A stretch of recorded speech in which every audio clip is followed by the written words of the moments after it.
बात का माननीय अध्यक्ष महोदय,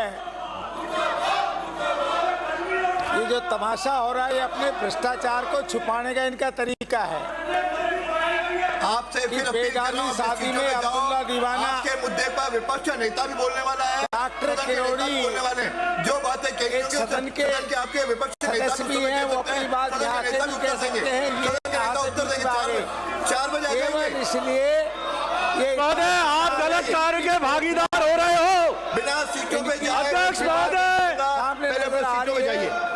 जब से माननीय मुख्यमंत्री भजन लाल जी बने हैं तो शायद आज तक के इतिहास में सरकार ने 8-10 महीने हुए कुल अपना पिछला बजट पेश किए हुए, और इतने कम समय में इतनी बड़ी उपलब्धि कर लेना ये बहुत बड़ी बात है। तो इससे कांग्रेस के लोग हिल गए कि इनकी बातें उठेंगी, इनकी पोल खुलेगी, इनके भ्रष्टाचार के कारनामे आएंगे। मैं अपने ही कह सकता हूँ कि अभी ये माननीय डोटासरा जी रोजाना मदन दिलावर जी को कोसते हैं, पर डोटासरा जी इनसे शिक्षा लेने की जरूरत है। मदन दिलावर जी से शिक्षा मंत्री है जिन्होंने 1,54,000 लोगों को सूर्य नमस्कार करके पूरे वर्ल्ड के अंदर स्थान प्राप्त किया है। ये होते शिक्षा मंत्री जो कुछ दे रहे हैं। एक शिक्षा मंत्री आप थे जो गहलोत जी के सामने भरी मीटिंग में और शिक्षकों को ही मीटिंग के अंदर, और जब मुख्यमंत्री पूछते हैं कि आपके कोई स्थानांतरण में पैसे तो नहीं लिए जाते, तो शिक्षा मंत्री के सामने ही सारे के सारे शिक्षकों ने एक सुर में कहा, साहब बिना पैसे तो कोई ट्रांसफर होता ही नहीं है। इससे ज़्यादा मेरे ख्याल से शर्म की बात किसी शिक्षा मंत्री के लिए हो नहीं सकती। इससे ज़्यादा बेशर्मी की कोई बात हो नहीं सकती। इससे सबसे ज़्यादा बेशर्मी की बात है।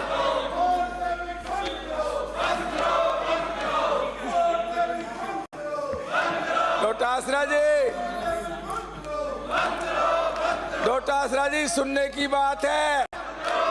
एक तरफ आप शिक्षा मंत्री थे, शिक्षा लो, तब आपके मुख्यमंत्री ने पूछा कि शिक्षा मंत्री पैसे लेके तो ट्रांसफर नहीं करता है, तो खुले दिल से सारे अध्यापकों ने कहा। एक तरफ आज शिक्षा मंत्री है जिन्होंने पूरे वर्ल्ड में राजस्थान का गौरव बढ़ाया और सूर्य नमस्कार के अंदर पूरे वर्ल्ड के अंदर रिकॉर्ड बनाया। सीखो कुछ, अगर सीख से तो होश में तो आए हुए आप लोग, होश में आओ। बेगानी शादी में अब्दुल्ला दीवाना, आपके जो कर्मों का फल है वो जनता दे चुकी है। इससे ज्यादा आपको क्या मिलेगा? आज विपक्ष में बैठे हुए हो। ऐसा एक महकमा नहीं था, ऐसा एक क्षेत्र नहीं था जिसमें आप लोगों ने भ्रष्टाचार नहीं किया। हमारे विपक्ष के नेता जो अलवर से आते हैं इनसे कोई ये पूछे कि कितनी जमीनों के घोटाले हुए, कितने हजारों बीघा जमीन बाद में अब कैंसिल हुई है, शायद ऐसा कोई ढाणी गांव नहीं था जिसमें आपके घोटालों की गूंज नहीं थी। इससे फिर बाई इलेक्शन हुए, आप चिल्ला चिल्ला के कहते थे कि भजन लाल जी की एक भी सीट नहीं आएगी, बीजेपी की एक भी सीट नहीं आएगी। लेकिन बीजेपी की सरकार एकजुट होकर काम करती है, मुख्यमंत्री और मंत्रिमंडल साथ मिलकर के काम करते हैं, जनता के हित में काम करते हैं। आज जब आपने देखा कि भजन लाल जी किसान के हित के अंदर, किसान बलजीत की बात तो करने वाले, जैसा होता है वैसा ही करता है। जो कर्म उसके थे वही कर्म डोटासरा जी के रहे, इसलिए उनको बहुत याद आता है। जैसा कर्म था वैसा ही, बलजीत की औकात नहीं और इनकी नहीं कि कुछ हमको कर जाए, पर ठीक चुना है। मैं डोटासरा जी आपको धन्यवाद देता हूं कि आपने अपने जैसा ही व्यक्ति को चुना जो हर क्षेत्र में भ्रष्टाचार में लिप्त रहा, और हमने तो चुनाव होते ही अकल ठीक कर दी थी। तो आपसे मेरा आग्रह है कि जिस भी जगह को चुनो, जिस भी महकमे को चुनो, उसी ने आपने बड़े बड़े घोटाले किए हैं। अब आप ताज्जुब कर गए कि जो मुख्यमंत्री आज भजन लाल जी को ये तय कर लिया कि मैं किसान को दिन में बिजली दूंगा, 2027 की घोषणा कर दी, नौजवानों को नौकरी की बात कर रहे हैं, महिलाओं को उनके सम्मान की बात कर रहे हैं, राजस्थान के विकास की बात कर रहे हैं, गरीबों के विकास की बात कर रहे हैं, तो ये तय है कि आपके पेट दर्द होना तय है। आपके पेट दर्द होना तय है। आप कुछ कर तो सकते नहीं, तो आपने सोचा कि माननीय मुख्यमंत्री जी भजन लाल जी के जो कार्यशैली है, एक बात आज याद कर लेना, या तो भजन लाल जी के भजन करना विपक्षियों तय कर शुरू कर दो, वरना तो आप अगले बार नक्शे पे भी नहीं मिलोगे। कहीं कांग्रेस नाम की से जैसा आपका दिल्ली बहाल होने जा रहा है। दिल्ली के सर्वे में जो आपकी दुर्दशा होने जा रही है, आप 2 सीटें लेने लायक नहीं हैं। राइजिंग राजस्थान, इतने मुख्यमंत्री, इतने चुनाव हुए भजन लाल जी के समय में, जो राइजिंग राजस्थान इतनी जल्दी किया और जिसके अंदर 45 लाख करोड़ रुपए का निवेश की बात हुई है, तो ये अपने आप में अभूतपूर्व सफलता है। इससे ज़्यादा सफलता और नहीं मिल सकती। इसी तरह जब हमारा औद्योगिक क्षेत्र बढ़ेगा तो निश्चित रूप से लोगों को रोजगार मिलेगा, राजस्थान विकास की गति पकड़ेगा, राजस्थान आगे बढ़ेगा। तो आपसे ये सब चीज़ें देखी नहीं जा रही, आप देख भी नहीं सकते क्योंकि आपका डिस्ट्रक्टिव माइंड होता है। इसलिए मैं निवेदन करता हूँ कि आप अपने आप को अस्तित्व बचाने के लिए भजन लाल जी के भजन करना शुरू कर दो, इसी से तुम्हारी दुर्गति बच सकती है। माननीय हमारे विपक्ष के नेता जैसे मैं बात करना चाहता हूँ कि अलवर के अंदर कोई एक महकमा तो बता दो, कितनी ज़मीनें हड़पी, कितनी ज़मीनों पे अवैध कब्जे हुए, कितनी माइनिंग एरिया पे कब्जा हुआ और आखिर में सब छोड़नी पड़ी। तो आपकी कहीं पूछ तो है नहीं, मजा आता होगी, अब क्या करें। तो इस तरह से ऐसी हरकतें करना बेकार है। रही बात, जनता चाहती थी हमारा इलाका तो खासकर जहाँ पर दूर दूर तक पानी नज़र नहीं आता, ये लगता नहीं था कि हमारे यहाँ भी कोई ऐसी सरकार आएगी जो हमारे इलाकों को भी पानी दे सकती है, नहर ला सकती है। ये कल्पना में भी नहीं थी, केवल सोचते थे कि हे प्रभु ऐसा कोई चमत्कार करो। माननीय वसुंधरा जी ने ये बात को जो समझा कि बिना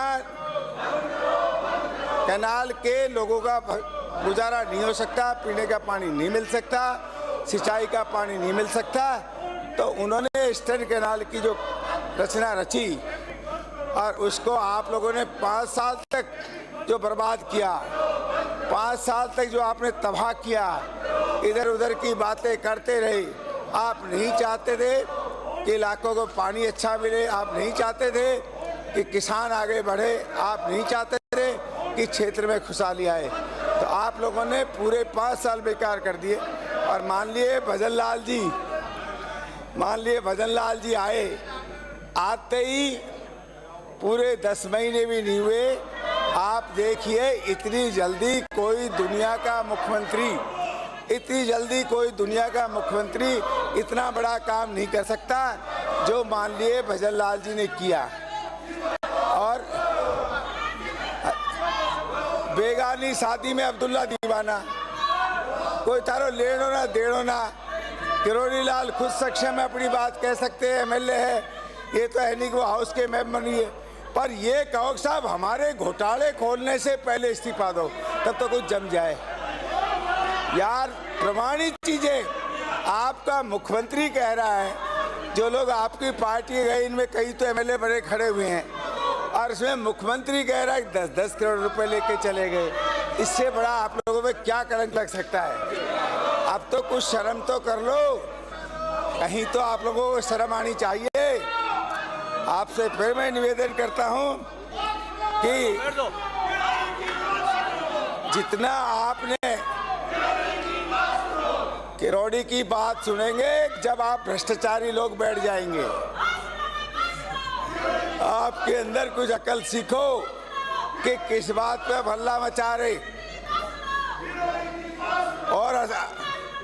हल्ला मचा लो। ये भजन लाल का जो कार्य क्षेत्र है, काम करने का तरीका है, जो भजन लाल जी जनता के हित में सोचते हैं, जो भजन लाल जी जनता के हित में काम करते हैं, उसके सामने अब कांग्रेस नाम की चीज़ नहीं मिलेगी। कांग्रेस का ये भी नहीं पता लगेगा कि कहीं इस दुनिया में कांग्रेस है। कांग्रेस को ढूंढा भी नहीं मिलेगा। और जो इस्तीफा कर रहे हो ना, तारी जमानत भी नहीं बचने वाली आगे है। ढूंढते फिरोगे तुम, तारो ऐसा इस्तीफा हो जाएगा कि आगे आप किसी लायक ही नहीं बचोगे। इसलिए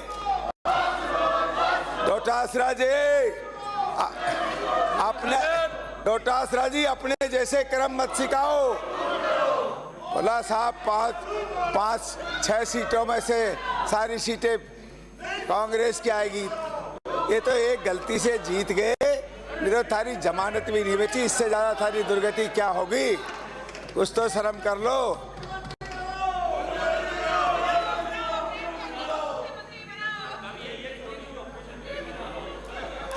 और डॉक्टर देखो, ये किरोड़ी की बात क्यों कर रहे हैं?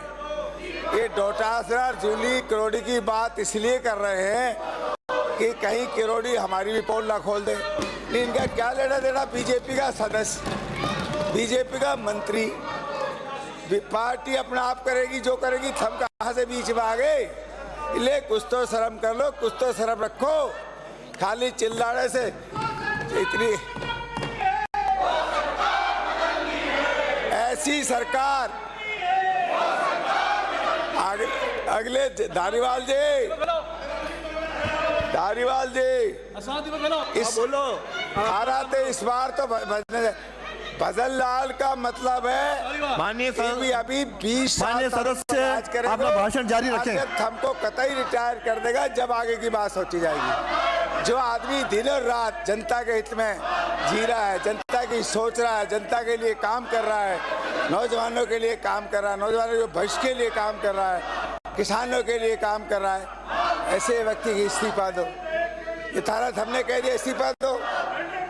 अरे थारे भ्रष्टाचारियों, कुछ तो शर्म कर लो, कुछ तो शर्म रखो, कहीं तो शर्म रखो, कुछ तो शर्म करो। थारी नसों हर रग में थारा भ्रष्टाचार डूबा हुआ है। इसलिए बलजीत तेरो विस्तार लागे तो अलग बात है, यार को तो कुछ लागे नहीं। और मैं देसी भाषा में कुछ बोल दूंगा तो अंसदीय भाषा हो जाएगी।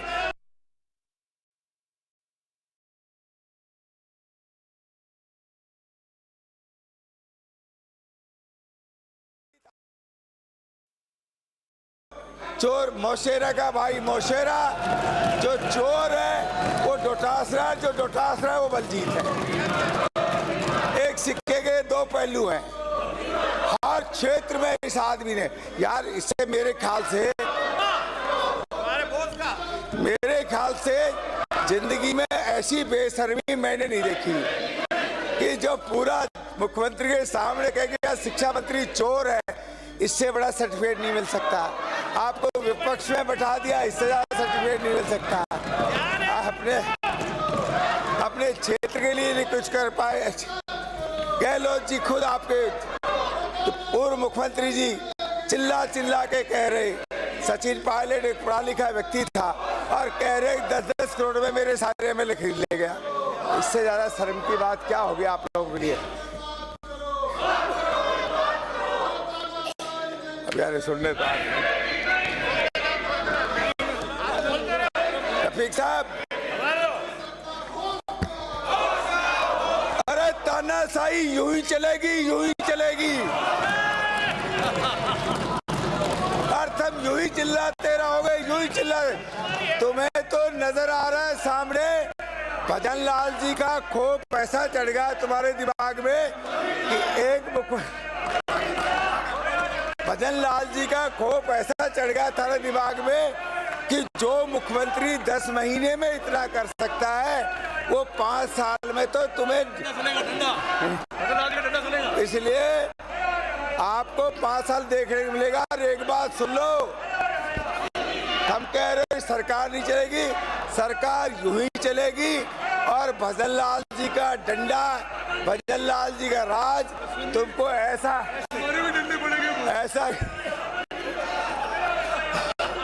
कर देंगे कि तुम किसी दीन दुनिया के नहीं रहोगे। इसलिए पंडित जी आप इनसे दूर होकर अपने अलग बैठ जाओ ना, बुढ़ापा क्यों खराब करा रहे हो। अब मेरा बस का नहीं सजाएगा। हो गया आपका माननीय सदस्य। हरिमोहन जी आपकी 85 साल की उम्र है, आप इस स्तर पर आ गए क्या कि जो मुख्यमंत्री पूरे राजस्थान को एक विकास की गति दे रहा है, जो 24 घंटा राजस्थान के बारे में सोचता है, और जान पूछ के आज किरोड़ी लाल जी की बात कर रहे हो। अरे हरिमोहन जी को शादी लाल जी बेटा दो, शहीद हो जाएंगे विधानसभा में। हरिमोहन जी अध्यक्ष जी हरिमोहन जी शादी लाल जी को, हरिमोहन जी को। अब मैं ये पढ़ता ही चला जाता हूँ ना। ईस्टर्न राजस्थान कैनाल प्रोजेक्ट एक नया राजस्थान प्रदेश की जनता का सपना था, जो पूर्व मुख्यमंत्री श्रीमती वसुंधरा राजे के नेतृत्व में प्रस्तुत किया गया। लेकिन दुर्भाग्य से विगत कांग्रेस सरकार के समय राजनीतिक लाभ लेने के लिए ओछी मानसिकता होने के कारण, इसके नेता भटके होने के कारण इस प्रोजेक्ट को अटका दिया। पर मैं धन्यवाद देता हूं माननीय हमारे मुख्यमंत्री जी का, माननीय मुख्यमंत्री जी को धन्यवाद देता हूं कोटि कोटि कि आपकी जो सोच है, आपकी जो विकास की गति देना चाहते हो, कि आपने जो राम सेतु लिंक परियोजना के रूप में धरातल पर क्रियान्वित करने की दिशा में मजबूत पहल की है। मैं माननीय धारीवाल जी से कहूंगा कि अब आपकी उम्र ना रही। धारीवाल जी माननीय सदस्य, आपके नारी बैठ जाओ। माननीय सदस्य चक्कर आ रही है, डोटासरा खुद तो मरेगा, सबको मरवा के छोड़े। माननीय सदस्य अध्यक्ष को संबोधित करके करें। माननीय सदस्य सीधा संवाद नहीं, अध्यक्ष से बात करें। इस परियोजना के साकार होने से समृद्ध एवं खुशहाली के लिए नए युग की शुरुआत होगी। पूर्वी राजस्थान सरकार के 17 जिलों में 4 लाख हेक्टेयर भूमि की सिंचाई, 3 करोड़ से अधिक आबादी की पेयजल योजना में 12,000 करोड़ रुपए से अधिक के कार्यों के लिए वित्तीय स्वीकृति जारी कर परियोजना का शुभारंभ किया। इसे कहते हैं मुख्यमंत्री काम करने वाला। हमारे यशस्वी प्रधानमंत्री नरेंद्र मोदी जी को धन्यवाद देता हूं कि इस योजना में मेमोरेंडम ऑफ एग्रीमेंट का आदान प्रदान किया, जिसमें राम जल सेतु योजना में पार्वती, काली सिंध और चंबल के पवित्र जल को प्रभावित किया गया। हमारी सरकार बातों पर ही काम करने पे और जनता के हित को राहत देने पे विश्वास करती है। जल जीवन मिशन के रूप में विगत कांग्रेस सरकार को हर घर तक नल पहुंचाना था। सुनहरी मौका मिला था, केंद्र सरकार का बजट आ रहा था, पर आपकी इस भ्रष्टाचार की नीति ने लोगों का नहीं देखा, लोगों को प्यासा मार दिया। पर जल जीवन मिशन को भ्रष्टाचार की गोद में चढ़ गया, जो आज ईडी तक उसके अंदर अपना कदम उठाना पड़ रहा है। श्री बैठ जाओ, ठीक रहे। वाइंड अप करो। विपक्ष के नेता माननीय सदस्य वाइंड अप करो। लीजिए, आपके अलवर में बहरोड में जेजेएम का क्या हुआ? अरे माननीय सदस्य, जेजेएम का क्या हुआ? उसमें किस किस का हाथ था भ्रष्टाचार में, बता तो दो। माननीय सदस्य है वाइंड अप और करो। जो जमीनों के घोटाले हुए, अगला आपका टाइम हो गया। हाँ। 1 मिनट बस। जल जीवन मिशन के रूप में इनको मौका मिला, इन्होंने भ्रष्टाचार में सब डुबो दिए। और हम आपको जब भजन लाल जी मुख्यमंत्री बने तो ये समझ लो कि अब आपको सद्बुद्धि की जरूरत है। अगले बार आप मंदिर में बैठ के घंटियां ही बजाएंगे और किसी लायक बचेंगे ही नहीं। हो गया, धन्यवाद। आपसे मंदिर के अंदर घंटी बजवा के रहेंगे। श्री जितेंद्र कुमार गोठवाल को माफ कराने के लिए भगवान की शरण में आपको लेके जाएंगे। धन्यवाद।